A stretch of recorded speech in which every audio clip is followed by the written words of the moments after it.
Olá, pessoal, eu sou Cláudio Cardoso e esse é o Trends, o podcast do Banco Alfa, que a gente conversa com fundadores de startups, porque o nosso programa começou com o Colab, o nosso programa de inovação aberta, mas a gente conversa também sobre todo o mundo da tecnologia, do ecossistema de inovação, transformação digital, tecnologias e sustentabilidade. Hoje um papo super importante e oportuno. A gente vai conversar com o Diego Pérez, que é o presidente da AB Fintechs, Associação Brasileira de Fintechs, e a gente vai trocar ideia exatamente sobre um importante evento que é o FinTouch. FinTouch 22, que acontece agora, no dia 28 de setembro, aqui em São Paulo. Bom, além de ser presidente da AB Fintechs, o Diego Pérez ele é cofundador da SMU Investimentos. Na associação, além, presidente hoje assume um monte de coisa, o Diego é responsável especialmente pela interação com legisladores e entidades reguladoras quando se trata de desenvolvimentos regulatórios de fintechs e blockchain também. Diego faz parte do grupo de entusiastas, na verdade, que defende o fenômeno fintech do Brasil desde lá dos primórdios e na América Latina, além de ser um grande mestre no assunto do Open Finance, Open Banking, a gente já teve a oportunidade de conversar sobre isso aqui. Você é o nosso primeiro entrevistado que repete uma entrevista, mas sobre outro assunto hoje. Obrigado, Diego. Bem-vindo. Que honra, né, de poder estar aqui novamente. Obrigado mais uma vez pelo convite. Eu gostei da apresentação aí, tá? Foi bem profunda. Foi um pouco longa. Mas olha, cara, vamos começar pela BFintex, né? Saber mais da associação, importantíssima. Aliás, para quem não está totalmente informado, as fintechs, ou seja, as startups dedicadas ao mundo financeiro, são o grande bolo, digamos assim, os líderes em investimentos e, eventualmente, até pela própria natureza da indústria financeira, sempre estão um pouco mais na ponta, no limite, né? Então, dito isso, vamos falar da BFintex, cara. Fala para a gente aí. Claro. Não, é a segunda vez que eu estou aqui, né? Mas é sempre bom reforçar. E até para quem eventualmente está assistindo pela primeira vez, né? A BFintex é a Associação Brasileira de Fintechs, né? Nós somos uma entidade que não tem fins lucrativos, cujo objetivo é reunir as fintechs brasileiras em seu maior número possível, né? Para que a gente possa interagir em nome delas e as representando, né? Nas conversas com as autoridades dos mercados financeiro e de capitais, também poder legislativo, né? Porque o mercado financeiro como um todo, ele é pesadamente regulado, talvez o mais regulado de todos. São regras, né, que incidem aí sobre diversas operações e atividades que, se você não as observar ou as observar de maneira insuficiente, você pode ser punido, em alguns casos até com cadeia, né? Porque tem algumas atividades que são exclusivas de instituições financeiras e a prática de atividades como se fosse instituição financeira de maneira irregular é prevista como crime, né? Então, é sempre muito importante que quem desejar empreender nessa área que esteja minimamente familiarizado com os itens regulatórios, as legislações aplicáveis.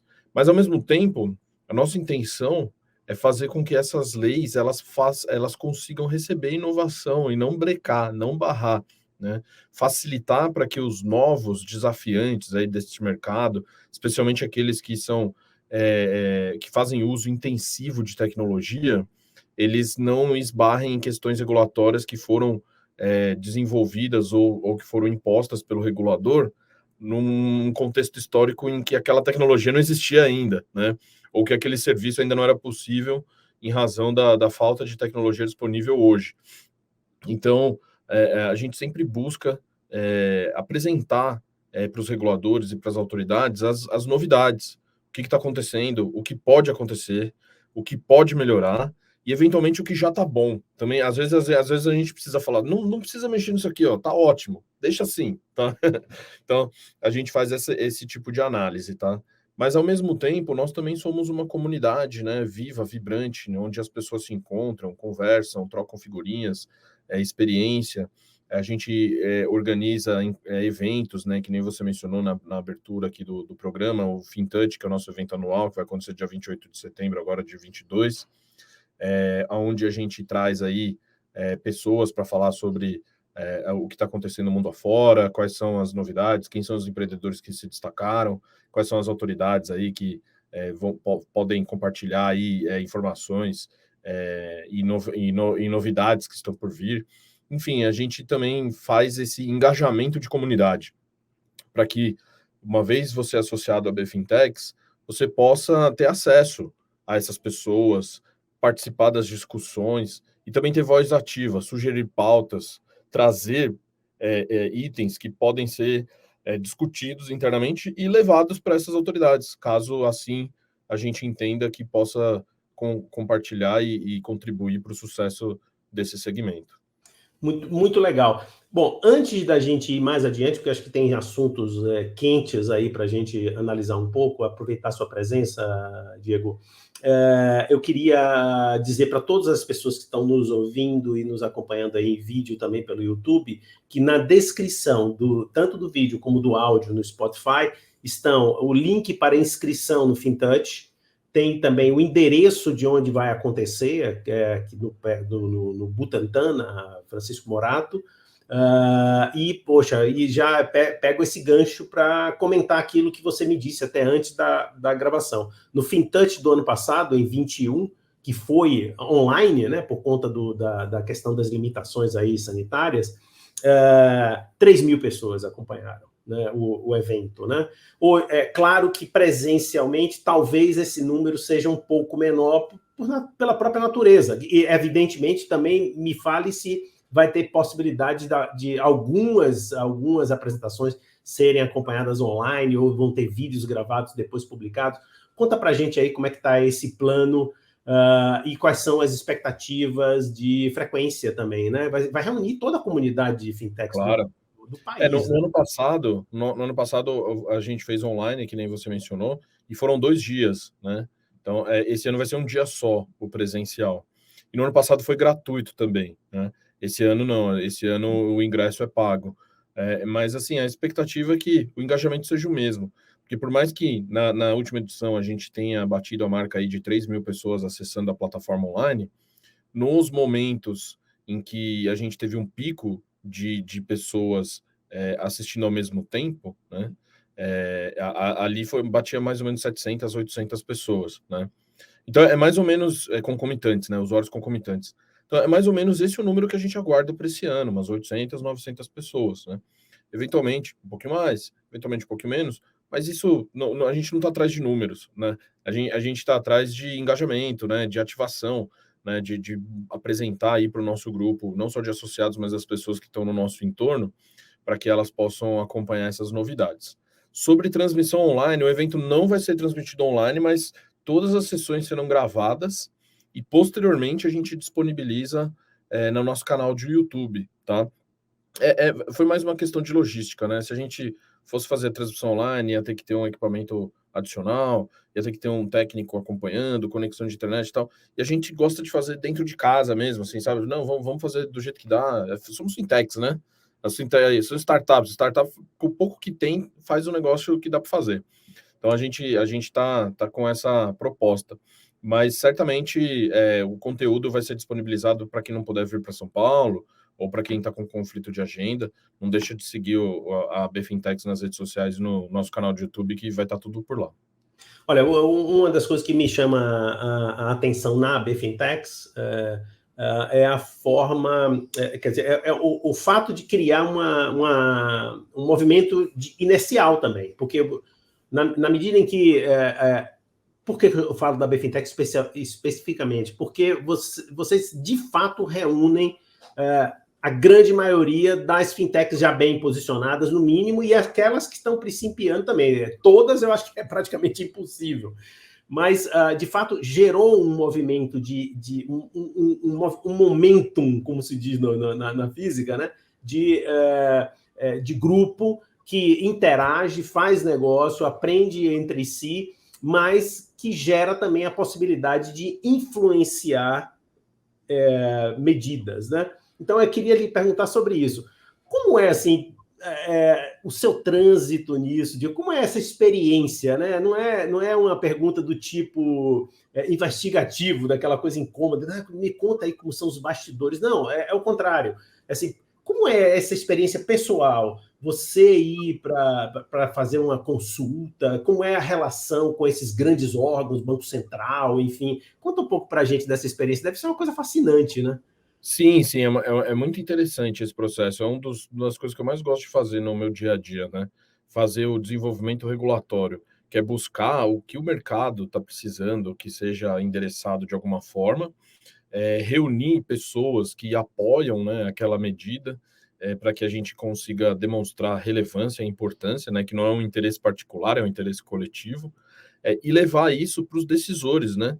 Esses decisores não necessariamente eles têm o poder na mão, né, mas eles têm o mandato, né, de desenvolver o mercado, né, de promover a competição, de promover a inclusão e a cidadania financeira, trazer eficiência para o mercado. Então, as propostas que a gente leva sempre são essas, né? Algo que possa contribuir para esses pilares, né? E facilitar o desenvolvimento desse segmento, sempre visando inovação e tecnologia.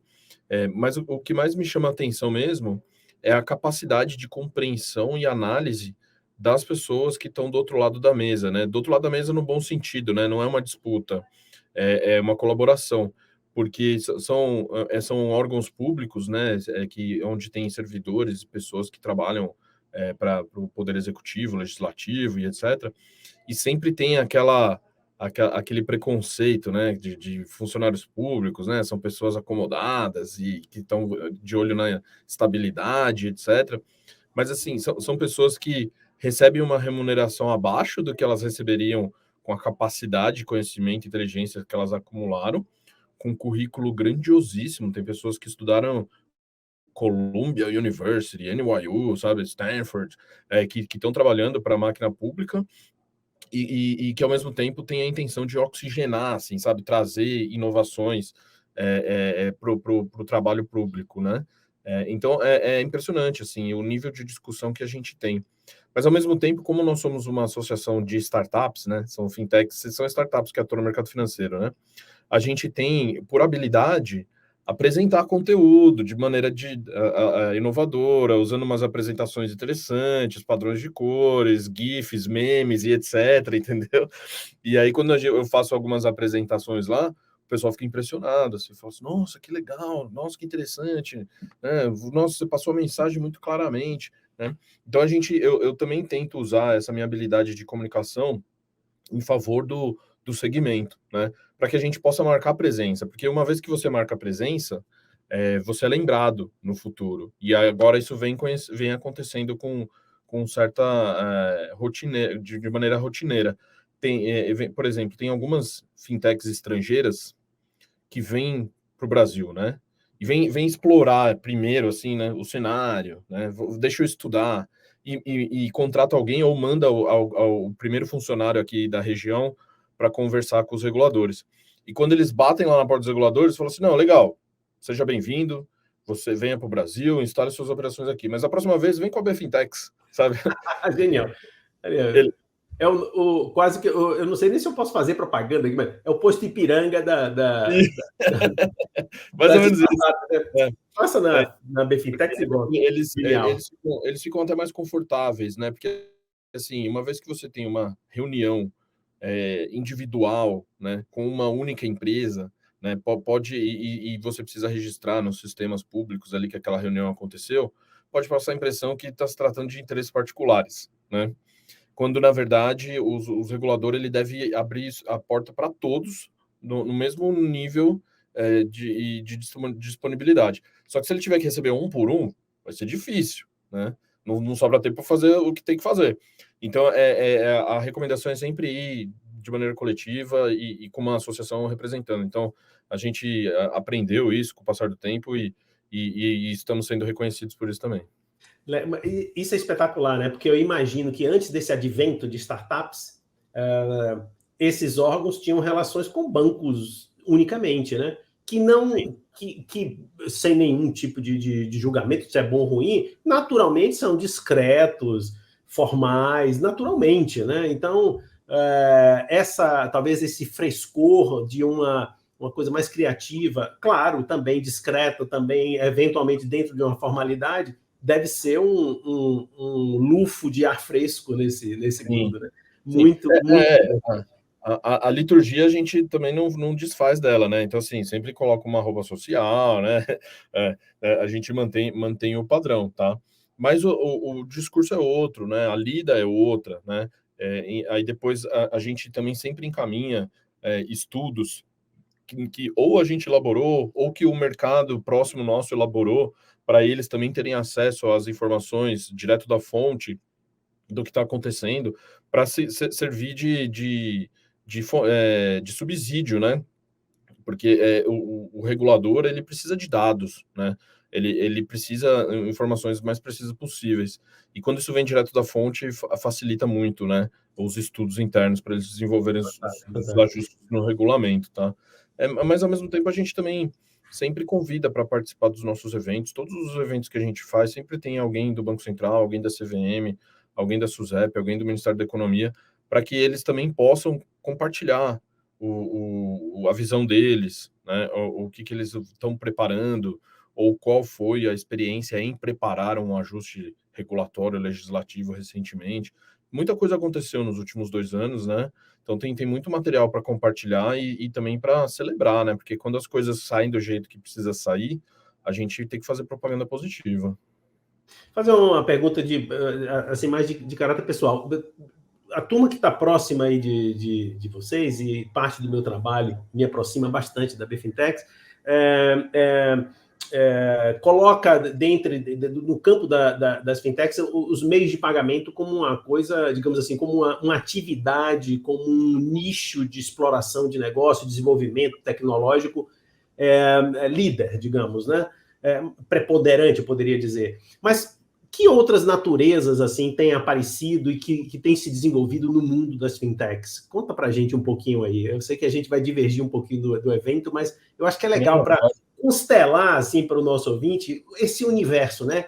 Então a turma fique aí ligada, assim, são caras que lidam lá nesse encontro, vai ter os caras que lidam com meios de pagamento, toda sorte de meio de pagamento, até com face, biometria, PIX, transações e outras coisas mais específicas desse mundo. Mas que outras constelações estarão presentes aí nesse evento e estão participando da Bfintech? Claro. Os pagamentos, eles sempre se destacam, né? Que nem você falou, de maneira preponderante, porque faz parte do dia a dia de todo mundo, né? A gente vive na sociedade do consumo, né? Então as pessoas compram coisas, mantimentos, né? Medicamentos, entretenimento, tudo tem uma contraprestação financeira e você transaciona isso hoje de maneira eletrônica, digital, tá? Então se destaca mesmo. Mas outros segmentos são tão importantes, né, e tão relevantes quanto, que fazem parte da vida comum do brasileiro, né, ou de qualquer outra pessoa, como o crédito, né? Todo mundo, você não junta dinheiro 50 anos para depois comprar casa, né? Você compra a casa e vai pagando, né?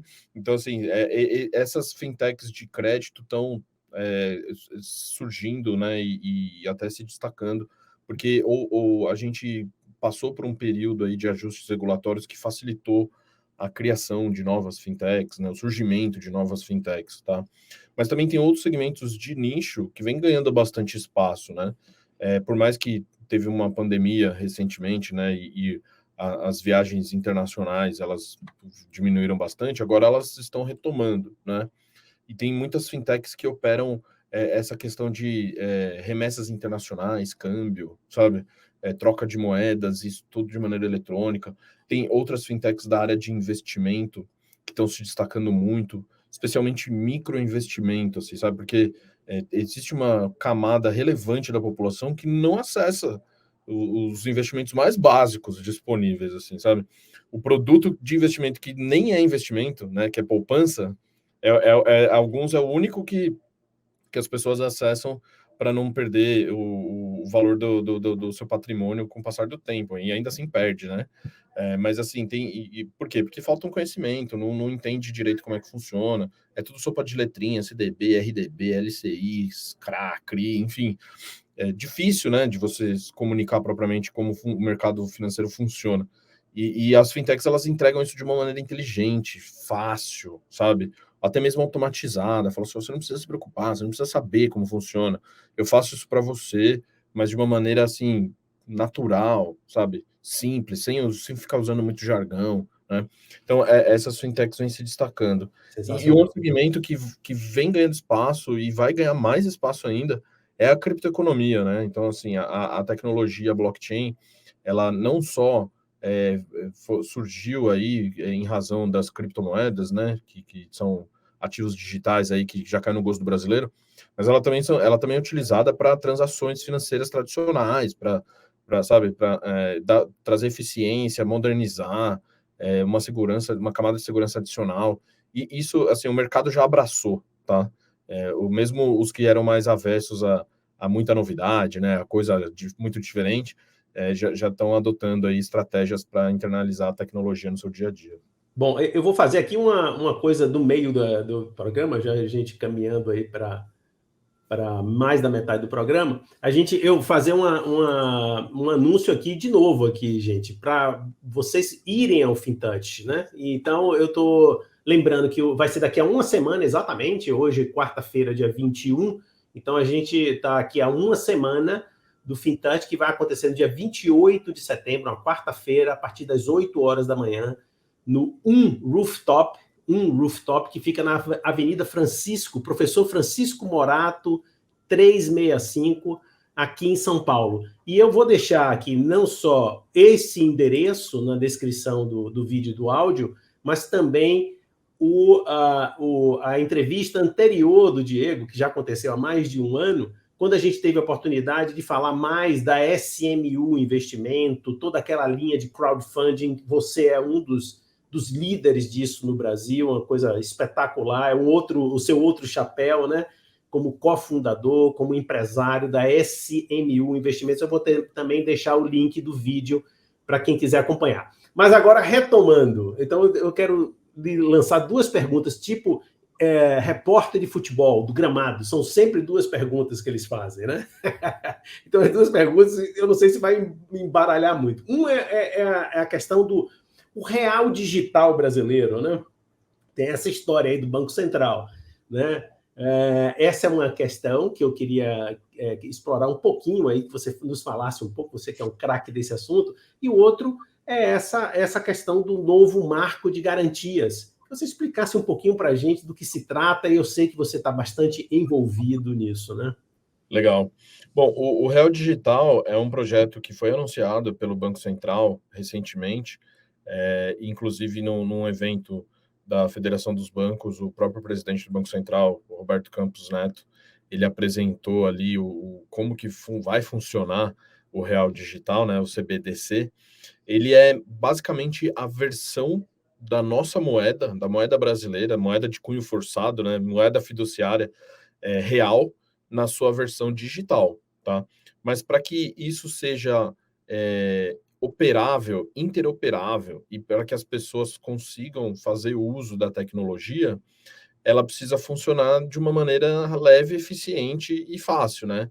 E não ser algo ultra complexo que só os bancos ou só quem trabalha em instituição financeira vai conseguir manipular, tá?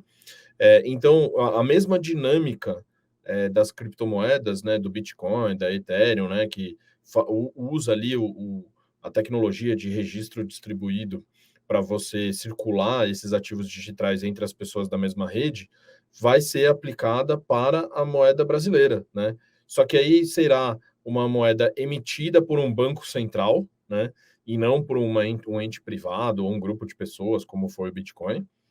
E a tecnologia ela será supervisionada, né, e mantida pelo governo brasileiro, tá? Para que você possa utilizar ela em transações do dia a dia. No começo, ela vai estar restrita a algumas transações de liquidação financeira dentro do sistema bancário, não talvez acessível para a população brasileira, tá? Até porque ela precisa passar por teste, né? Ela precisa passar por validações, e identificar imperfeições no meio do caminho para quando chegar na mão do brasileiro estiver funcionando normalmente. Mas depois que essa etapa superar, qualquer pessoa vai poder fazer pagamentos com Pix, tá? Onde o dinheiro que está saindo de uma conta bancária para outra, ele é digital. porque hoje ele é só um saldo gráfico, assim, sabe? Na tela do aplicativo aparece assim, quantos que você tem de reais aqui? Eu tenho isso aqui. Mas isso daí está depositado no Banco Central, que o banco está girando isso de maneira eletrônica, à distância. É só um saldo, né? É uma promessa que aquilo lá é seu, tá? O Real Digital não. O Real Digital vai habilitar que o usuário, por exemplo, possa armazenar o dinheiro com ele, tá? Isso no futuro, tá? Ainda não vai acontecer tão prontamente, né? De maneira digital, ele não vai precisar de um cofre, né? Ele não vai precisar de um carro forte para sair com todo o seu dinheiro se ele for uma pessoa muito endinheirada.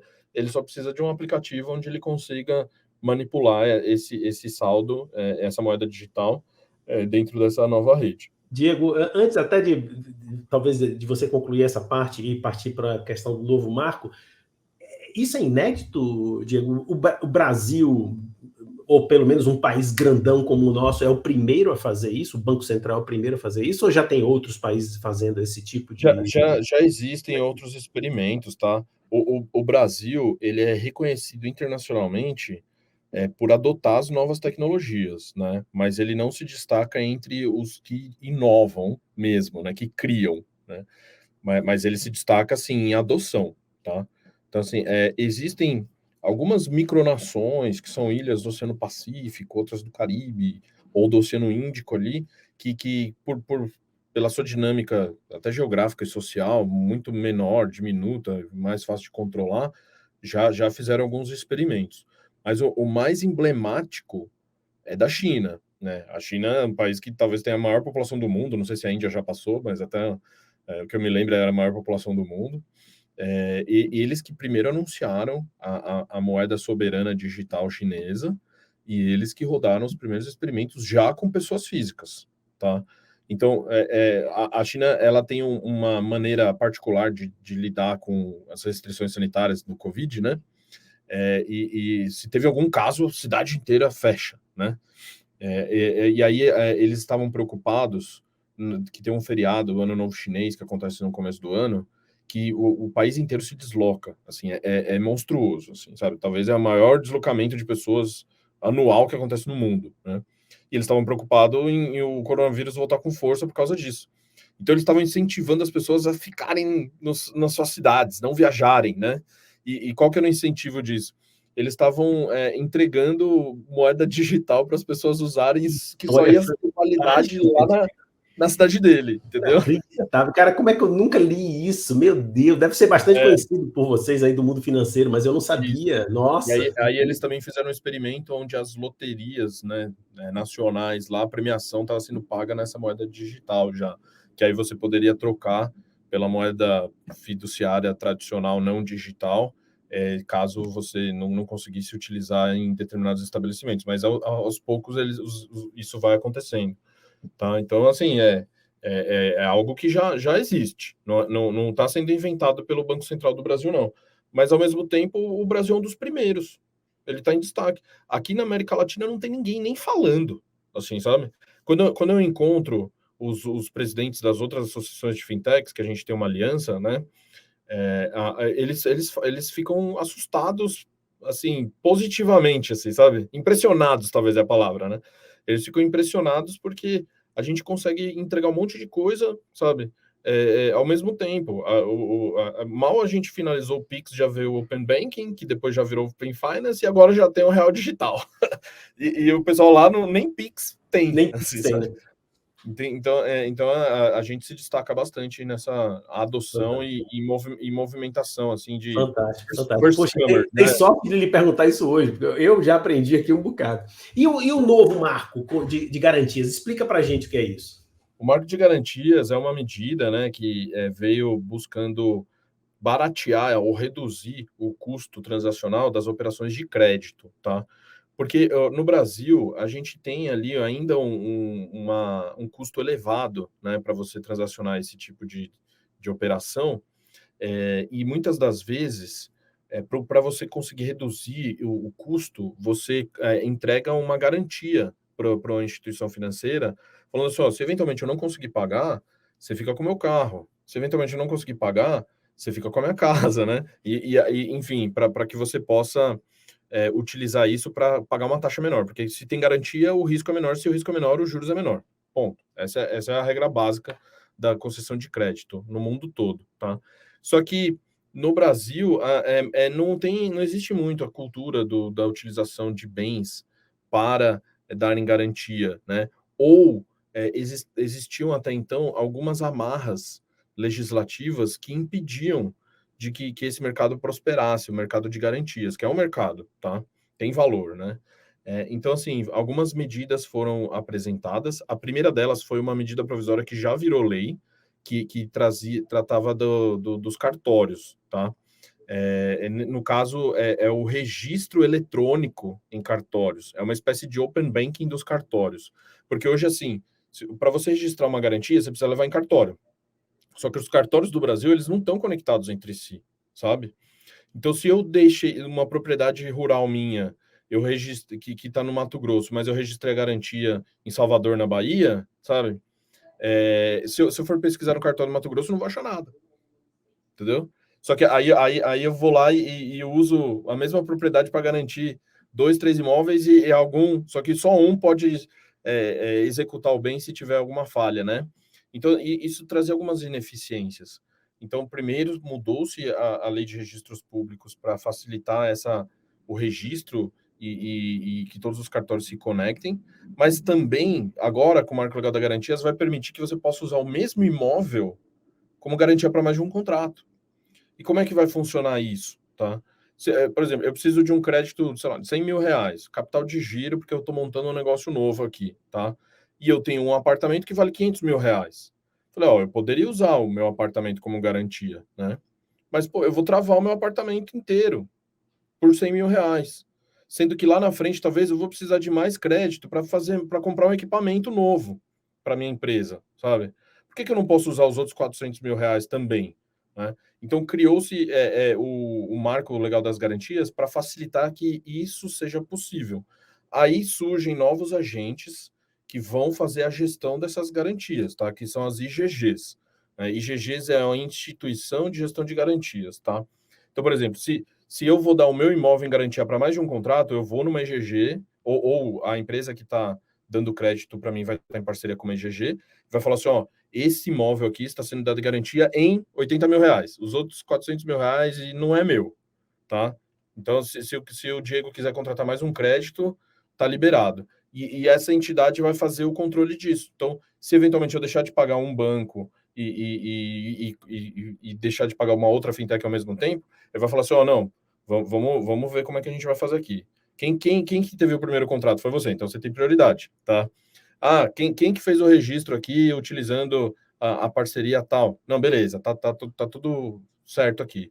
E ele faz o controle disso e cria um novo mercado para facilitar o crédito no Brasil, tá? Espetacular. E uma vez que você consegue fracionar um imóvel, tá? Você consegue fazer o uso da tecnologia blockchain que a gente estava falando aqui, entendeu? Para criar esses certificados, entendeu? Perfeito. E esses certificados passam a ter valor transacional no mercado, entendeu? Então, assim, eu não preciso vender o imóvel para saldar um crédito. Eu vendo o certificado, entendeu? Saldo o crédito, e aí quem compra aquele certificado entra na garantia do imóvel lá e tenta recuperar o crédito de uma forma alternativa, porque existe um mercado de recuperação de crédito muito eficiente no Brasil, né? Então, isso vai trazer muita luz aí para o crédito brasileiro e, ao mesmo tempo, vai baratear as transações, tá? E se me permite falar mais uma inovação trazida por esse marco das garantias, essas IGGs, elas poderão atuar em nichos específicos, tá? Então, por exemplo, eu posso criar uma IGG que é focada em maquinário rural, tá? Então, assim, se eu quiser colocar uma colheitadeira como garantia, eu coloco, tá? Mas, assim, por que não era feito isso até então? Porque uma colheitadeira, uma peça de uma colheitadeira, talvez, ela não tem registro no Detran, você não consegue fazer um registro no gravame, no documento, para saber se aquilo lá está alienado ou não, entendeu? Agora ela vai fazer, não, isso aqui deixa que eu faço. Só que, assim, os meus sócios fundadores vieram do agro e eles entendem de maquinário agrícola. Ele sabe que essa colheitadeira, se precisar vender, vende rápido. Ou, ao mesmo tempo, ele sabe que isso aqui não vale nada. É bonito, é moderno, mas não tem aplicação no Brasil, entendeu? Aí você consegue entregar aí bens alternativos que até então não eram utilizados como para garantia de crédito rural, por exemplo, e barateia o custo de acesso a esse tipo de contrato. E aí você pode fazer uma EGG de notebook para estudante, de smartphone para pessoa física, entendeu? E de um PlayStation 5, sei lá, putz, cara, bati o carro, preciso de dinheiro para arrumar. Vou vender o PlayStation 5? Não, dá em garantia, pega um crédito. Aí se você não conseguir pagar, aí você perde o PlayStation, entendeu? Sensacional, sensacional. Quer dizer, vejam, ouçam aqui os espectadores, né, e a nossa audiência. Imaginem, gente, que mudança espetacular, que volume de riqueza é gerado, é automaticamente lançado no mercado para movimentar a economia de uma forma espetacular. Olha, um prazer, Diego, conversar com você. Sempre o tempo é curto. Eu realmente recomendo. Se deixar, eu fico falando aqui, eu não paro. Não, mas são aulas, né? Foi a mesma coisa. Eu me lembro que ao final do programa, esse de mais de um ano atrás, eu disse, nossa, que aula, e foi mesmo. Naquela época a gente conversou sobre Open Banking, né? Você estava voltando de uma viagem do Oriente, se eu não me engano, de Dubai, se eu não me engano. E é esse tipo, gente, de informação e de gente que vocês vão encontrar no FinTouch. Então, de fato, façam uma forcinha para ir ao FinTouch. É uma grande honra e uma alegria saber que eu, daqui a uma semana, estarei lá com vocês. Diego, muito obrigado pelo seu tempo apertado aí, na beira desse evento. Você deve estar num sufoco enorme. Um grande abraço para todos vocês da AB Fintechs e uma grande honra para o Banco Alfa e para o Colab fazer parte aí dos mantenedores da associação. Um grande abraço, amigo. Eu reforço o convite para as pessoas irem no FinTouch e se me encontrarem lá, me puxe para tomar um café. Fala assim, vi você lá no podcast do Cláudio lá, vamos lá, lá no Trends, né? É isso aí. Não, tranquilo, me chama, vamos bater papo. Legal. Eu vou aproveitar para pegar o meu autógrafo, tá certo? A gente tira uma selfie. Esse é o autógrafo de hoje em dia. Beleza. Diegão, abraço grande, irmão. Sucesso aí no FinTouch. Estaremos lá juntos, tá? Abraço, tchau, tchau. Grande abraço. Chegamos ao final de mais um Colab Trends. Hoje eu conversei com o Diego Pérez, que é o presidente da AB Fintechs, Associação Brasileira de Fintechs, à beira desse evento, que é o FinTouch 22, vai acontecer no dia 28 de setembro. Não percam o evento, hein? Se inscrevam aqui na descrição do áudio e do vídeo, vocês têm esses dados, essas informações. Então, você já sabe, nos acompanha aí nos canais do Alfa, tanto no YouTube como no Spotify, e até o próximo Trends.